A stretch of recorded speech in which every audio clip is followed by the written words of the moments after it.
All right, Phil, I've got a top 5 topic for you. You don't know what it is. I'll read it to you. We'll see if you can make it into something good. Mm-hmm. Yeah. Top 5 river mistakes. All right. Top 5 river mistakes. This is a good one. I like, river's the most important street. Actually, a lot of people disagree and say preflop's the most important. But as long as you're okay at preflop, I think river's the most important street in poker. So let's go through top 5 river mistakes. Number 1, which is bluffing because you can't win if you check. In order for a bluff to be good, well, the simplest definition is your opponent needs to fold often enough so that your bet is profitable. That's the simplest way to look at it. So looking at it from in a vacuum, decide if your opponent's folding enough and then decide if the bet is good.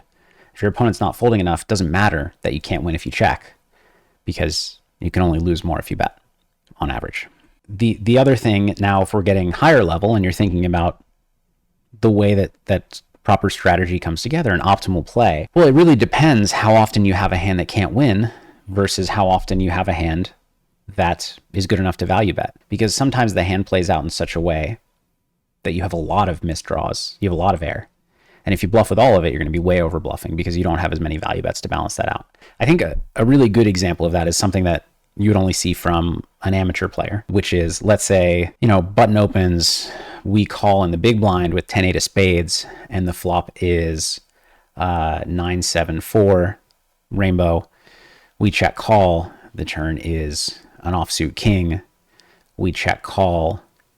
The river is a king, and now we lead. So you're not supposed to lead anything there because the button's value range can all still value bet. So if you have a full house, you want to just check and let your opponent bet. Even if you have trip kings and maybe you can't quite check raise, it's still just a check call. So you just don't have any leads there. So if you start bluffing hands because you can't win if you check, then you're over bluffing because you're only betting bluffs. You're not betting any value bets. So that's kind of the obvious example, but there are a ton of examples like that. Maybe not where you have no value bets, but where you're bluffing candidates far outnumber your value bets. You can't bet all of them. So number 1, bluffing because you can't win. Number 2 is calling because you have a pretty good hand. This is probably the most common river mistake, which is, you get to the river, you have a pretty good hand, but your opponent's representing a better hand, and you call because your hand's pretty good. What you should actually do is decide whether to call or fold based on what your opponent's value range is, what your opponent's bluffing range is, what the ratio of bluffs to value actually is in your estimation compared to the pot odds that you're getting.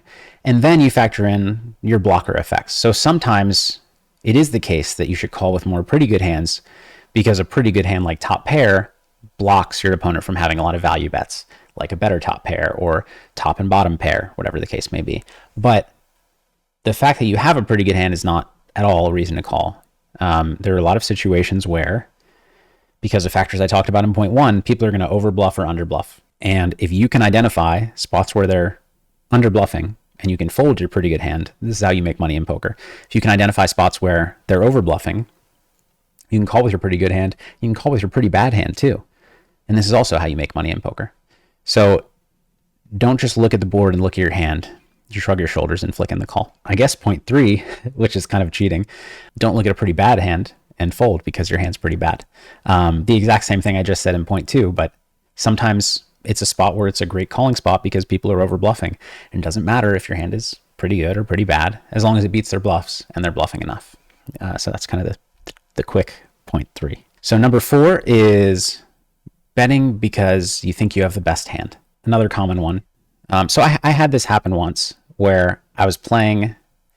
This was very early in my career, and I was exclusively an online player, and I played pretty high stakes online, like 5,100 at this point, no limit. I sat down. I remember I was at the Win in a 25-50 no limit game, and for a long time I was playing, and it seemed like everybody kind of knew what they were doing. They talked about poker with poker lingo, and it seemed like they were playing reasonably tight, and I don't know.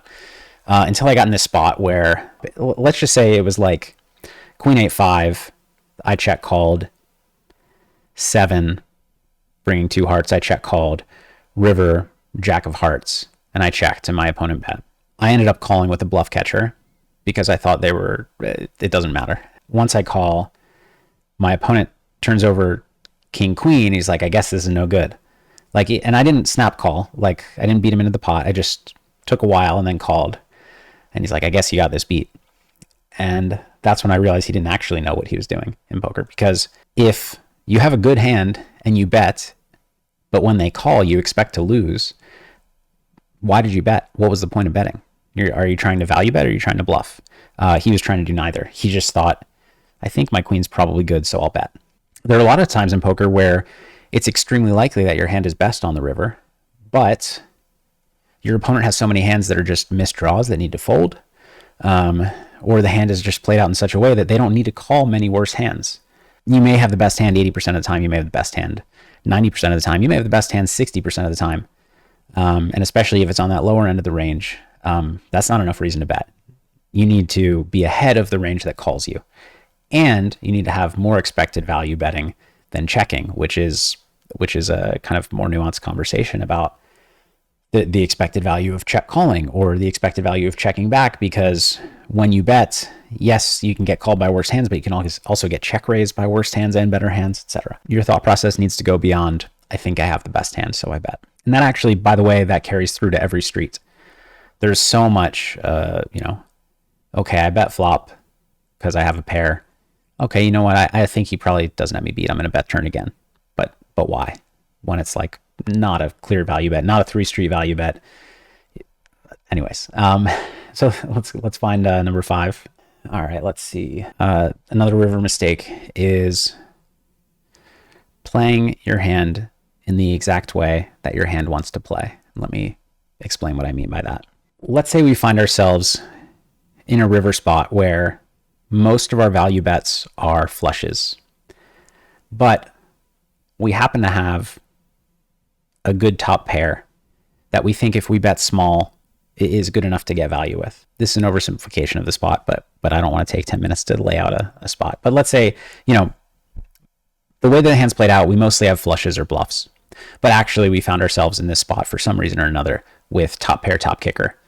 And we can't, we can bet 1.5 times pot with our flushes and our bluffs. But with top pair, top kicker, if we bet 1.5 times pot, it's too thin. We can't do that. But we think we can third pot, top pair, top kicker, and still be ahead of a calling range. A lot of times, it's not worth going for that bet with the small, tiny portion of your range that can do it, because your opponent can read into it. Sometimes it's much better to just stick with your overall strategy of, because of the way I played this hand, my only bet size on this river is 1.5 times pot. And even if this hand is good enough for a smaller bet, it's not good enough for my only bet size in this situation. So I'm just going to check. It's important to understand your range construction and the strategy that you're using, and not just custom bet size for every hand that you might have. Now, against weaker opponents, kind of doesn't matter. You can do what you want. They're not going to read into it too much. But what happens against good opponents is when they can recognize that the only hand that you would bet for that sizing for value is like a top pair hand, they can value raise perfectly and they can bluff raise a lot. So don't let them make that read. Go ahead and check and let them, potentially check back like a weak 2 pair, depending on how the hand's played out, or potentially check back a weaker 1 pair that might have bluff raised had you bet small. Just kind of know your range, know what your range wants to do as a whole. And sometimes you have to sacrifice what a couple of individual hands want to do for the betterment of your overall strategy, and actually even for the EV of those specific hands if you're up against a tough opponent.